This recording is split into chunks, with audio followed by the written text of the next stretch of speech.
आप सबका खैर मकदम है हमारे YouTube चैनल में। पिछले वीडियो में मैंने मानो बीएड में एंट्रांस 2024 में पूछे गए सवालात का सोशल स्टडीज का 60 से लेकर 70 तक डिस्कशन किया था। मैं आज की वीडियो में सवाल नंबर 71 से 80 तक डिस्कस करने जा रहा हूँ। आप सब हमारे चैनल से बने रहें और अगर मेरा डिस्कशन ठीक लग रहा है तो आप मेरे YouTube चैनल को सब्सक्राइब करें और शेयर करें दोस्तों से। तो चलिए हम लोग स्टार्ट करते हैं 2024 मानो बीएड सोशल स्टडीज में पूछे गए सवालात का। तो 70 नंबर का सवाल है। 71 नंबर का सवाल था कि मंदरजा जेल में से बर्रे आज़म ऑस्ट्रेलिया को क्या कहा जाता है। मतलब कि ऑस्ट्रेलिया बर्रे आज़म को दूसरा नाम क्या है। ऑप्शन में है बर्रे आज़म इत्तेहाद, हमवार ज़मीन, ऑप्शन सी है जज़ीरा बर्रे आज़म और ऑप्शन डी है इनमें से कोई नहीं। तो इसका जवाब है जज़ीरा बर्रे आज़म। हम लोग जानते हैं कि ऑस्ट्रेलिया एक ऐसा कंटिनेंट है जो चारों तरफ से महासागर या जल से या वाटर से घिरा हुआ है। ये बर्रे आज़म जो है हिंद महासागर यानी इंडियन ओशियन या फिर साउथ ओशियन से घिरा हुआ है चारों। और ये जो है एक कंटिनेंट है जो चारों तरफ से घिरा हुआ है, तो इसीलिए इसको जज़ीरा बर्रे आज़म कहा जाता है।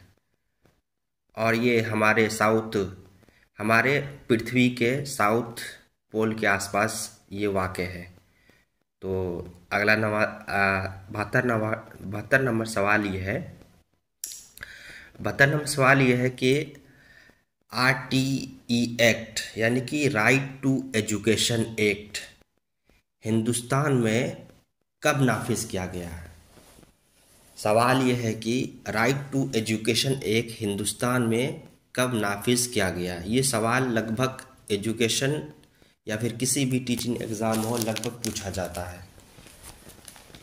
तो इस सवाल का सबसे पहले जवाब यह है कि RTE एक्ट जो नाफिज किया गया था वो 1 अप्रैल 2010 में। इसका क्या आंसर है? 1 अप्रैल 2010 में। 1 अप्रैल 2010 में RTE एक्ट 2019 को मतलब कि लागू किया गया था। इसका तफसील के बारे में बात करते हैं। RTE एक्ट जो था 2009 में ये मंजूर हुआ था, लेकिन इसको इम्प्लीमेंटेशन जो दिया गया था सर गवर्नमेंट की तरफ से 1 अप्रैल 2010 को। और ये जो था इसमें कुछ चेंजेस था कि इसमें कहा गया था कि आप 6 से 14 साल के बच्चे को फ्री तालीम मुहैया की जाए और उसके लिए करिकुलम एक्टिविटीज़ तैयार की जाए। साथ ही साथ हम लोग जानते हैं कि राइट टू एजुकेशन एक फंडामेंटल राइट है। राइट टू एजुकेशन जो है एक फंडामेंटल राइट है जो आर्टिकल यानी हमारे कॉन्स्टिट्यूशन के आर्टिकल 21 में 21A में कहा गया है कि एजुकेशन क्या है, एक फंडामेंटल राइट है। तो इस तरह से आर्टिकल 21A को जो है हमारे कॉन्स्टिट्यूशन में 86वें संविधान संशोधन 2002 यानी 86CA 2002 इस साल में मतलब कि इसको क्या किया गया था, हमारे fundamental right to education fundamental right declare किया गया था। तो ठीक है, सवाल समझ में आ गया। तो अगला सवाल है 73 नंबर का सवाल है। सवाल ये है कि तालीम को किस साल रियासती फहरिस्त में रखा गया है, यानी रियासती फहरिस्त से मुश्तरका फहरिस्त में रखा गया है। कहने का मतलब ये है कि हम लोग जानते हैं कि सबसे पहले तालीम जो था एक राज्य सूची का विषय था, लेकिन तालीम जो है आज के दौर में एजुकेशन जो उसको कंकरेंट लिस्ट में डाला गया है। और तो वही वो सवाल ये है कि तालीम को यानी एजुकेशन को किस ईयर में कंकरेंट लिस्ट में डाला गया था, यानी कि शामिल किया गया था। तो हम लोग इंडियन कॉन्स्टिट्यूशन में जानते हैं कि हमारे कॉन्स्टिट्यूशन के जो शेड्यूल है, शेड्यूल 7 में तीन तरह के तीन तरह के तीन तरह के लिस्ट के बारे में बताया गया है। एक है स्टेट लिस्ट, एक है कॉन्करिंग लिस्ट और एक है यूनियन लिस्ट। तो उसी में सवाल किया गया है कि तालीम को, एजुकेशन को कॉन्करिंग लिस्ट में कब शामिल किया गया है। तो सबसे पहले मैं इसका आंसर बताता हूँ। इस सवाल का आंसर है 1976 है, यानी कि 42, इसका है 42 संविधान संशोधन 1976 में इसको कॉन्करिंग लिस्ट में शामिल किया गया था। इसके साथ क्या है कि जो 42वां संविधान संशोधन 1976 को जो चेंजेस हुए थे, इस संविधान संशोधन को एक मिनी कॉन्स्टिट्यूशन कहा जाता है, क्योंकि इस संविधान संशोधन में बहुत सारे चेंजेस हुए थे, बहुत सारी चीज़ को चेंज किया गया था। जैसे तालीम को मतलब कि कॉन्करिंग लिस्ट में, उसी तरह से बहुत सारे चीज़ को, और उसमें से प्रस्तावना में प्रेम्बल में चेंजेस किया गया था, जिसमें समाजवादी पंथनिरपेक्ष शब्द को यानी सेकुलर वर्ड को जोड़ा गया था इसी तरह से। तो इसका तफसील से हम लोग देखें तो उसी के बारे में यहाँ तफसील में बताया गया है क्या क्या कब किया गया था। ठीक है, तो अगला सवाल की तरफ हम लोग चलते हैं। अगला सवाल है, सवाल नंबर है 74 यानी कि 74 मतलब कि सवाल सबसे पहले क्या कह रहा है कि national commission for backward classes यानी कि कौमी कमीशन बराए पशमानिंदा तबकात किस साल कायम की गया, किस साल कायम हुआ। सबसे पहले सवाल को समझते हैं। हम लोग जानते हैं कि national commission for backward class यानी कि जो अत्यंत मतलब पिछड़ा वर्ग जो है, पिछड़ा वर्ग, मंडल कमीशन, जब मंडल कमीशन के बारे में समझते हैं, इसी सवाल में मंडल कमीशन के बारे में समझते हैं, उसके बाद समझ में आ जाएगा। मंडल कमीशन जो है 1979, ये जो था मोरारजी देसाई के उस टाइम में, यानी उस टाइम जो था मोरारजी देसाई जो पीएम थे, क्या थे, पीएम थे। मोरारजी देसाई उस टाइम पीएम थे और उसी के टाइम में एक बिल लाया गया जिसको कहा गया सेकंड पिछड़ा आयोग, यानी कि जिसको मंडल कमीशन के नाम से जाना जाता है। मंडल कमीशन के नाम से ज़्यादा इसका मेन मकसद क्या था कि ये देखना कि जो SC ST के अलावा जितने भी पिछड़ा वर्ग है उसके बारे में, स्थिति के बारे में पता करना कि मतलब कि क्या इसका सिचुएशन है। ठीक है, उसी तरह से 1993 यानी कि इस सवाल का जवाब है national commission for backward classes, उसी 1993 में लाया गया ताकि एक बैकवर्ड क्लासेस को गठित किया जाए और इसके जो है इसको आगे बढ़ने के लिए मौके फराहम किया जाए। इस कमीशन के ज़रिए बहुत सारे ऐसे मतलब कदम उठाए गए जिससे कि बैकवर्ड क्लासेस को आगे तालीम हो या फिर लीडरशिप हो, बहुत सारे ऐसे फील्ड हैं जहाँ पर इसको फॉरवर्ड किया गया, बढ़ाया गया। तो ठीक है, अगला सवाल देखते हैं। अगला सवाल है 75 नंबर सवाल ये है कि RBI यानी कि रिजर्व बैंक ऑफ इंडिया का कयाम कब हुआ, यानी कि RBI reserve bank of India. Reserve bank of India बैंकों का बैंक कहा जाता है। ये बैंक मतलब कि किस ईयर में इस बैंक को मतलब कि लाया गया, इंट्रोड्यूस कराया गया, यानी इसका कायम हुआ, यानी स्थापना दिवस किस वर्ष है। तो हम लोग इस बैंक से पहले एक चीज़ समझते हैं कि आज एक एक्ट आया जिसको हम लोग 1934 का एक्ट कहते हैं, जिसको 1934 का एक्ट कहते हैं। इस एक्ट के तहत ये भी रिकमेंडेशन किया गया था कि एक बैंक का स्थापना किया जाएगा जिससे कि हम अपने क्या कह रहे हैं, अपने इकोनॉमिक कंडीशन को सुधार पाए। तो इसी एक्ट के तहत 1 अप्रैल यानी 1 अप्रैल 1935 को रिजर्व बैंक ऑफ इंडिया का क्या किया गया, स्थापना किया गया। ठीक है, 1935 को स्थापना किया गया। ठीक है, और इसमें क्या है कि 1949 में इस बैंक को नेशनलाइज कर दिया, यानी राष्ट्रीयकरण कर दिया। तो ये भी सवाल आ सकता है कि आरबीआई बैंक का नेशनलाइजेशन कब हुआ, तो उसका आंसर हो जाएगा 1949। ठीक है, ठीक है। अगला सवाल देखते हैं। अगला सवाल है 76 नंबर। 76 नंबर सवाल है कि आर्टिकल कॉन्स्टिट्यूशन ऑफ इंडिया के किस दफ़ा यानी किस आर्टिकल के तहत हिंदुस्तान के सुप्रीम कोर्ट को कयाम में लाया गया। यानी कि साफ तौर में कह रहा है कि कॉन्स्टिट्यूशन ऑफ इंडिया में किस आर्टिकल में सुप्रीम कोर्ट के बारे में बताया गया है। एससी, एससी मतलब सुप्रीम कोर्ट, सुप्रीम कोर्ट के बारे में बताया गया है।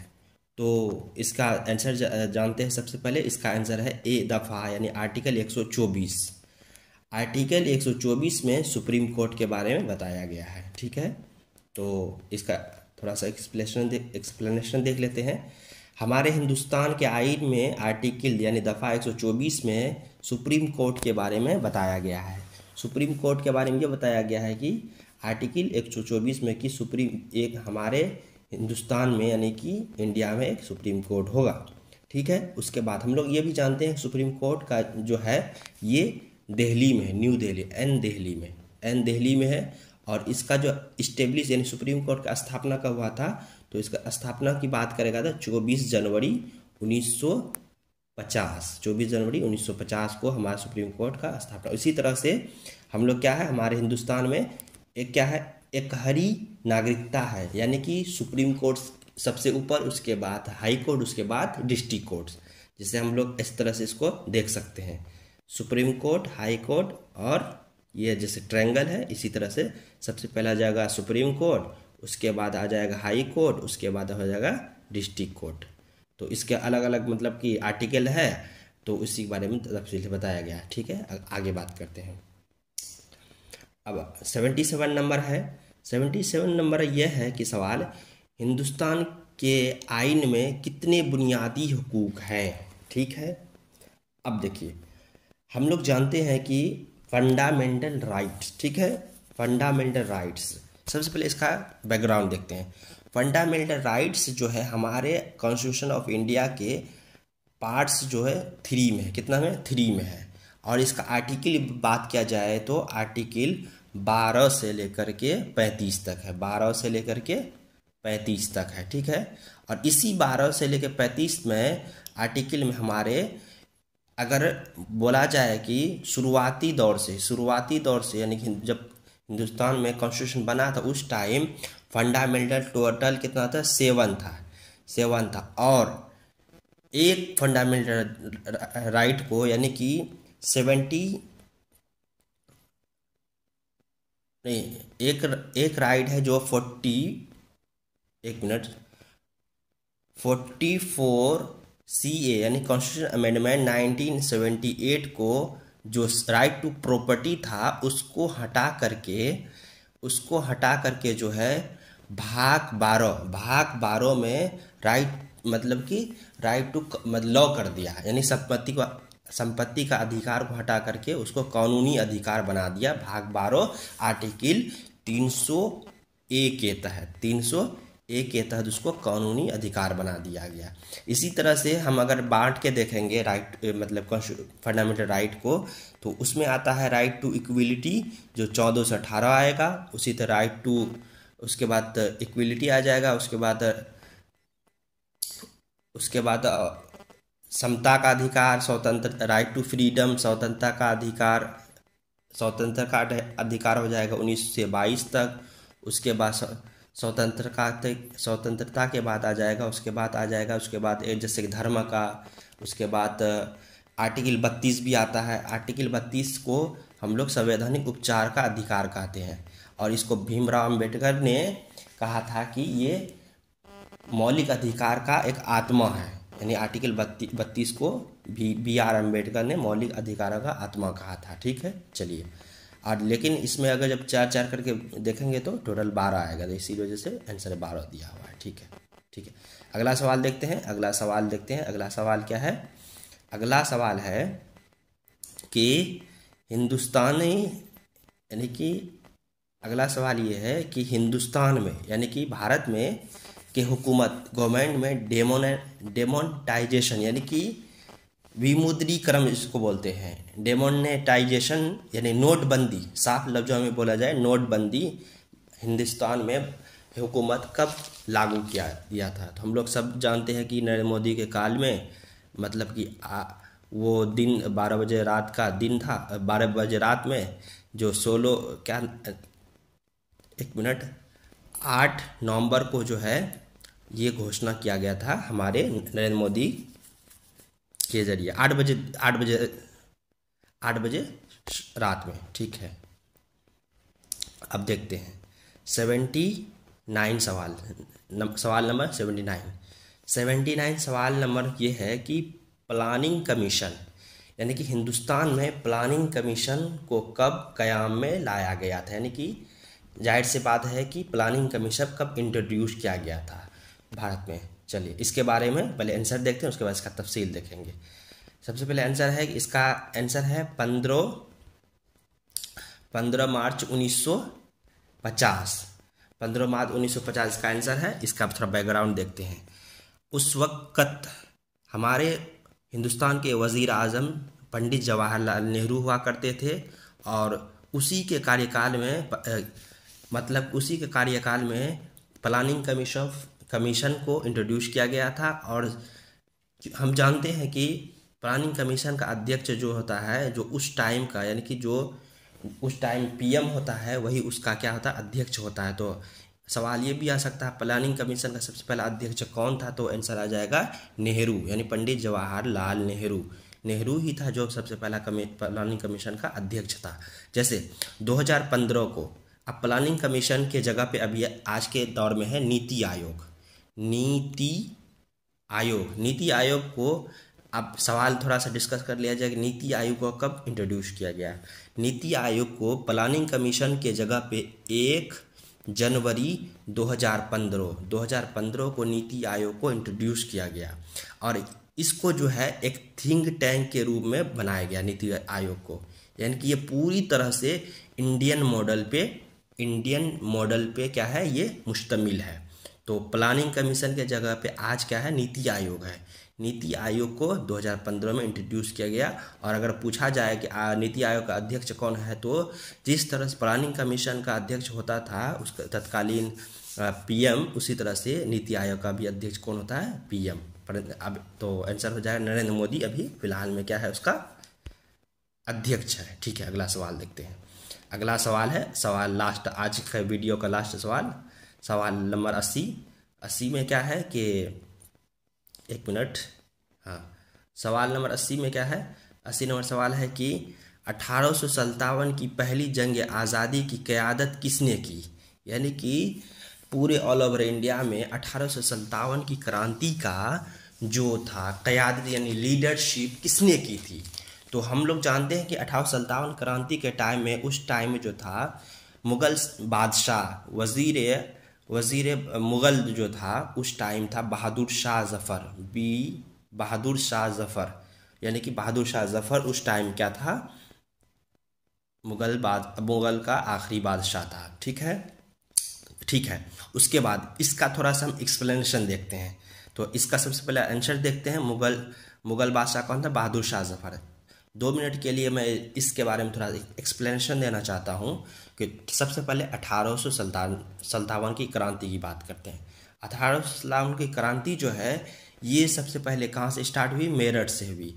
और मेरठ से पहले क्या है, इसका जो आग सुलगा वो मंगल पांडे के लीडरशिप में हुआ, क्योंकि इसका मेन जो कारण था वो था, मेन कारण क्या था, चर्बी यानी गाय और सुअर की चर्बी से बना हुआ बंदूक, यानी कि उस पर जो था बंदूक से बने हुए थे, जिसकी वजह से उसको क्या कर दिया, वो विरोध कर दिया। ठीक है, इसी तरह से अलग अलग जगहों से जो क्या हुआ, इसका लीडरशिप किया गया, यानी कि इसका क़यादत किया गया।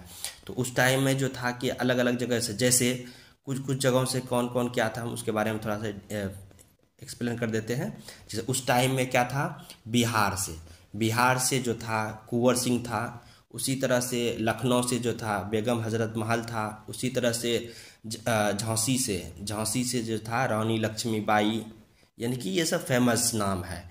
और क्या कहते हैं, दिल्ली का उस टाइम क्या था, दिल्ली में जो था बहादुर शाह जफर था, लेकिन इसका जो था एक सेना था सैन्य बख्त खां, तो उसने मेन चीज़ क्या किया था, उसका लीडरशिप किया था। ठीक है। अब इसमें थोड़ा सा एक सवाल और ये भी आ सकता है कि उस टाइम में जो था वायसराय या फिर जनरल कौन था, यानी गवर्नर जनरल कौन था, तो उस टाइम में जो था लॉर्ड केनिंग, यानी कि लॉर्ड केनिंग उस टाइम जनरल था। लॉर्ड केनिंग उस टाइम कौन था, मतलब कि भारत का गवर्नर जनरल था। इस तरह से इस डिस्कशन के साथ हम इस सवाल को यहीं पर ख़त्म करते हैं। और अगर आप मेरे वीडियोस को अच्छा लगता है तो मेरा चैनल को सब्सक्राइब करें, लाइक करें, शेयर करें। ठीक है। अगले वीडियो हम लोग 80 से 90 तक डिस्कस करेंगे। तो इसके लिए शुक्रिया। जय हिंद।